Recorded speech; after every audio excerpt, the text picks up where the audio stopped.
உயிரமைத்து உய்வித்த குருவே வாழ்க. அனைவருக்கும் வணக்கம், வாழ்க வளமுடன். இன்னைக்கு நாம கர்ம யோகம் அதை பற்றி தான் பார்க்க போகிறோம். கர்ம யோகம் அப்படின்னா உன் செயலை, உன் பதிவுகளை, உன் எண்ணங்களை எல்லாம் கருமையத்துள் கொண்டு அதன்படி விளக்கமாக வாழ்வது. அதாவது என்ன அப்படின்னா, நம் வாழும் நாட்கள் வரை இன்ப துன்பங்களில் துய்த்து அது இறுதி நாட்களில் முழுமை பெற இறைவனை நோக்கி அடைவது தான் கருமையம் அப்படின்னு சொல்லுவோம். அதுதான் கர்ம யோகம் அப்படின்னு சொல்லுவோம். நம் ஒவ்வொரு வினைக்கும் நிச்சயமாக எதிர்வினை உண்டு. கொடுப்பதெல்லாம் இறைவன் என்று ஏற்றுக்கொண்டால் நடப்பது எதுவும் தாழ்வாக தெரியாது அப்படின்னு சொல்லுவாங்க மகரிஷி. அப்போது நாம் இறைவன் கொடுக்கக்கூடியதை நாம் ஏற்றுக்கொள்ளக்கூடியதில் தான் இருக்குது. நாம் இப்போ ஒரு மகிழ்ச்சி நடந்துச்சு அப்படின்னா சந்தோஷமாக நாம் செய்யக்கூடிய ஒரு செயலில் நல்ல ஒரு மகிழ்வான நிகழ்வு நடக்கும்போது அதை நான் தான் செஞ்சேன் அப்படின்னு சொல்லி நம்ம சந்தோஷப்பட்டுப்போம். இதுவே அந்த இடத்துல துன்பம் அப்படின்னு ஒன்று வந்துச்சுன்னா அப்போ நம்ம இறைவன் மீது பழி போடுவோம். இறைவன் தான் இந்த செயலுக்கெல்லாம் காரணம் அப்படின்னு. நம் கருமையம் எவ்வளவுக்கு எவ்வளவு தூய்மை அடைகிறதோ அவ்வளவுக்கு அவ்வளவு நம் பதிவுகளும் நம் செயல்களும் நம் எண்ணத்தின் உயர்வாக மிக சிறப்பாக அமையும். அப்போது இந்த விஷயத்தில் நாம் எடுக்க வேண்டிய ஒவ்வொரு முயற்சியும் நம் கருமையத்தை தூய்மையாக வைத்து கொள்வது, நம் வினைகளை களைவது. இதை நான் ஒரு அழகான கதை மூலியமாக சொல்கிறேன். ஒரு கிராமத்தில் ஒரு மளிகை கடை. அந்த மளிகை கடையில் ஒரு இறைவன் சிற்பம் பொதிந்த ஒரு அழகான கல் இருக்குது. அந்த கல்லில் இறைவன் வாசம் செய்கிறார். ஆனால் அந்த மளிகை கடைக்காரர் ரொம்ப பக்தியானவர். இறைவன் நாமத்தை எந்த நேரமும் சொல்கிறது, வர்ற மக்கள்கிட்ட ரொம்ப நீதி நேர்மையாகவும் வியாபாரம் செய்கிறாரு. பணிவோடும் கனிவோடும் ரொம்ப இனிமையாக பேசுறது அப்படின்னு அவரோட நல்ல குணங்கள் அங்கே அவர்கிட்ட வெளிப்படுது. அவர் அந்த இறைவன் சிற்பம் பொதிந்த அந்த கல்லை அவர் எடக்கல்லாக தான் யூஸ் பண்ணுறாரு. ஆனாலும் அவருக்குள்ள அந்த இறைவன், அந்த கல்லுக்குள் இருக்கக்கூடிய இறைவன் அவருக்குள்ளாரும் பிரகாசிக்கிறதுனால அந்த கடையே ஒரு தெய்வீக இடமா மாறுது. ரொம்ப வியாபாரம் அப்படியே போயிட்டே இருக்குது. ஒரு நாள் அந்த வழியாக ஒரு பூசாரி வரார், அந்த கடைக்கு வரார்.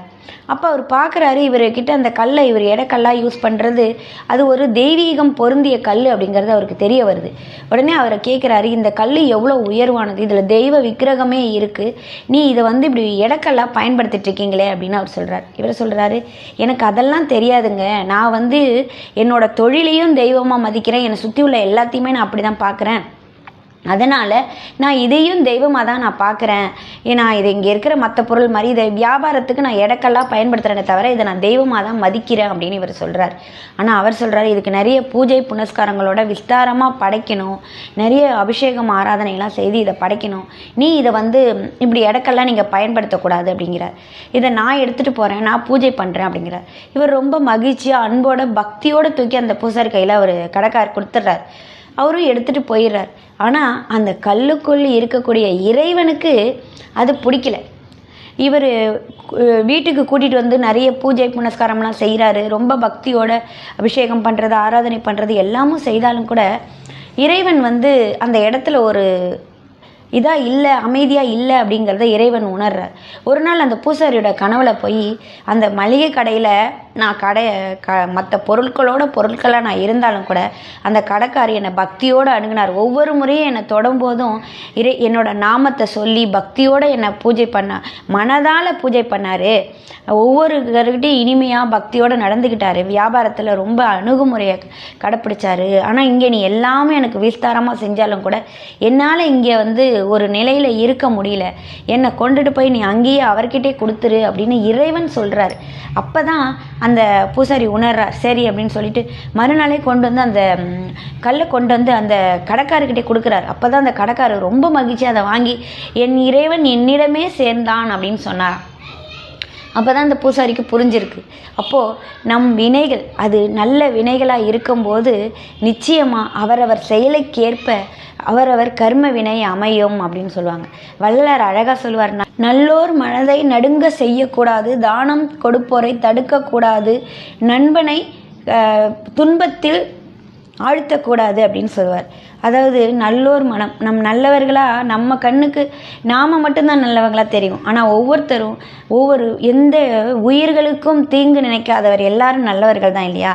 அதனால தான் நல்லவர் மனதை நடுங்க செய்யக்கூடாது, தானம் கொடுப்போரை தடுக்கக்கூடாது அப்படிங்கிறாரு. இப்போ நாம் ஒரு இடத்துக்கு போகிறோம், அங்கே யாராவது வந்து நம்மக்கிட்ட கொஞ்சம் தானம் பண்ணுங்கள், தர்மம் பண்ணுங்கள் அப்படின்னு கேட்பாங்க. கொடுக்கறதுக்கு ஒருத்தர் தயாராக இருந்தால் கூட வருகிற ஒருத்தர் வந்து என்ன சொல்லுவாருன்னா, இவங்களுக்கெல்லாம் கொடுக்காத அப்படின்னு சொல்லுவாங்க. இவங்களாம் கொடுத்தா தேவையில்லாத செலவு பண்ணுவாங்க, உழைச்சி சாப்பிட வேண்டியதானே அப்படிலாம் சொல்லி தடுக்கிறவங்க இருக்காங்க. அப்போது அதை தான் வந்து செய்யக்கூடாது அப்படின்னு வள்ளலார் கடுமையாகவே சொல்கிறார்.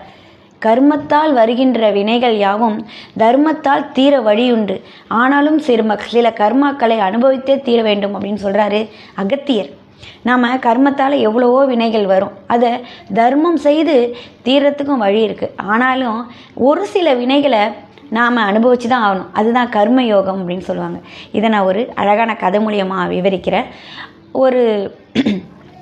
ஒரு மிகப்பெரிய செல்வந்தர் அவருக்கும் ஒரு இளம் வணிகர் அவருக்கும் ஒரு விவாதம் நடக்குது. என்ன அப்படின்னா, அவர் என்ன சொல்கிறார், அந்த செல்வந்தர் என்ன சொல்கிறாருன்னா, மரண தண்டனை பெரிதா ஆயுள் தண்டனை பெரிதா அப்படின்னு விவாதம் நடக்குது. அப்போ இவர் சொல்கிறாரு, துன்பத்தோடு வாழ்ந்து மரணம் அடைவதை விட ஒரு நல்ல விஷயத்துக்காக நாம் வந்து ஆயுள் தண்டனை அனுபவிக்கலாம் அப்படின்னு சொல்கிறாரு இந்த வணிகர், அந்த இளம் வணிகர் சொல்கிறார். ஆனால் அந்த வியாபாரி சொல்கிறாரு, ஆயுள் தண்டனை கொடுமையானது, ஆனால் மரண தண்டனைனா அந்த நிமிஷமே நம்ம இறந்து போயிடலாம் அப்படின்னு சொல்கிறார்.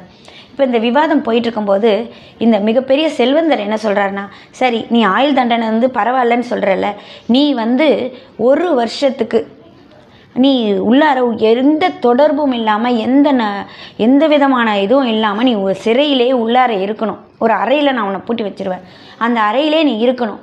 நீ வெளியில் எந்த விதமான இதுவும் ஒரு வருடம் முழுக்க நீ உள்ளேயே இரு, அதுக்கப்புறமா நான் உன்னை வந்து விடுவிக்கிறேன். நீ அப்படி இருந்துட்டீங்கன்னா உனக்கு நான் 15 கோடி ரூபாய் தரேன் அப்படின்னு சொல்கிறார். இவர் ஒத்துக்கிறார், இவரும் ஒத்துக்கிறார். சரி எனக்கும் பண தேவை இருக்குது, நீங்கள் சொல்கிறத நான் ஒத்துக்கிறேன் அப்படின்னு சொல்லி இவர் அந்த ஆயுள் தண்டனை அப்படிங்கிறது ஒரு சிறைக்குள்ளே போய் கழிக்கலாம் அப்படின்னு, அதாவது ஒரு ரூம்குள்ளே போய் இருக்கலாம்னு முடிவு பண்ணுறாங்க. அவர் அந்த அறைக்குள்ளார வச்சு யாரோடையும் தொடர்பு கொள்ளக்கூடாது அப்படின்னு முடிவு பண்ணுறாங்க. ஆனால் அவருக்கு ஒரே ஒரு நிபந்தனை மட்டும் கேட்குறாரு. என்ன அப்படின்னா, எனக்கு புத்தகங்கள் மட்டும் கொடுத்துரு, வேறு எதுவும் எனக்கு தேவையில்லை அப்படின்னா. சரி உள்ளார இருக்கும்போது புத்தகம் படிக்கிறது நல்லதுன்னா அவரும் கொடுத்துட்டு போயிடுறார். இப்படியே 1 வருஷம் போகுது. 365 நாளுக்கு ஒரு நாள் மிச்சம் இருக்குது. இவர் அந்த 365 நாட்களில் கொஞ்ச நாள் புத்தகம் படிக்கிறாரு, கொஞ்ச நாள் வந்து தன்னையே உணர்றதுக்கு முயற்சி பண்ணுறார், கொஞ்ச நாள் அந்த புத்தகத்து மூலியமாக எல்லாத்தையும் உணர ஆரம்பிக்கிறார், தியானம் பண்ணுறார், தவம் பண்ணுறார். ஒரு ஞான உணர்வுக்கு அந்த வணிகர் வந்துடுறார். கொஞ்சம் கொஞ்சமாக உணர்வுக்கு வந்து அந்த தண்டனை கொடுக்கப்பட்ட அந்த ஒரு நாள் பாக்கி இருக்குது. அப்போ அந்த செல்வந்தர் என்ன பண்ணுறாரு, தான் வந்து எதற்காக 1 வருஷம் இவர் உள்ளே இருந்ததுக்காக எதுக்கு 15 கோடி ரூபாய் கொடுக்க வேண்டாம் அப்படின்னு முடிவு பண்ணி அவரை கொலை பண்ணிடலானே முடிவு பண்ணிட்டார் இவர். சரின்னு அவர் உள்ளே வந்து பார்க்கலாம் என்ன செய்கிறாருன்னு பார்க்கலான்னு வரும்போது அவர் அந்த இடத்துல இல்லை. ஆனால் ஒரு கடிதம் மட்டும் இருந்தது. என்ன அப்படின்னா, நான் என்னோட பந்தயத்தில் அதாவது நான் வெற்றி அடைஞ்சிட்டேன், நான் இந்த தண்டனை வந்து இப்படியும் இருக்கலாம் அப்படின்னு நான் முயற்சி பண்ணதுக்கு காரணமே என்னை உணர்றதுக்கு, நான் அதை நான் உணர்ந்துட்டேன். இறைவன் யார், நம் மனம் எவ்வாறு செயல்படும் எல்லாமே நான் உணர்ந்துட்டேன். உங்களோட 15 கோடி எனக்கு தேவையில்லை, நீங்களே வச்சுக்கோங்க, என்ன நான் உணர்ந்ததே எனக்கு போதும் அப்படின்னு சொல்லி அவர் வெளியில் போயிட்டாராம். அப்போ தான் இவருக்கு புரியுது, தான் வந்து பணம் எத்தனை பெரியது அப்படி, எவ்வளோ பெரிய செல்வரந்தராக இருந்தால் கூட பணத்தை தூக்கி கொடுக்க அந்த மனசு வரல இல்லையா? அதுதான் வினை, கர்ம யோகம் அப்படின்னு சொல்லுவாங்க. அந்த கர்ம யோகத்தை அவர் கடந்து ஒரு ஞானம் நிலைக்கு போயிட்டார் அந்த வணிகர். அதனால தான் அவர் உயர்ந்து நின்றார், இவர் தன்னையும் அறியாமல் தாழ்ந்து விட்டார் அப்படின்னு அந்த கதை முடியும். ஒவ்வொரு நிகழ்ச்சியிலையும் ஒவ்வொரு செயல்லையும் நாம் எடுத்துக்கொண்ட செயல்களை துணிவாகவும் அன்பும் கருணையோடையும் செய்யும்போது அந்த செயல் நிச்சயமாக அது வடிவம் பெறும். கர்ம யோகம் அப்படி தன்னுடைய செயல்களை நல்ல செயல்களாக மாற்றி நம் சந்ததிகளுக்கு நல்ல தூய்மையான கருமையத்தை விட்டு செல்வோம்.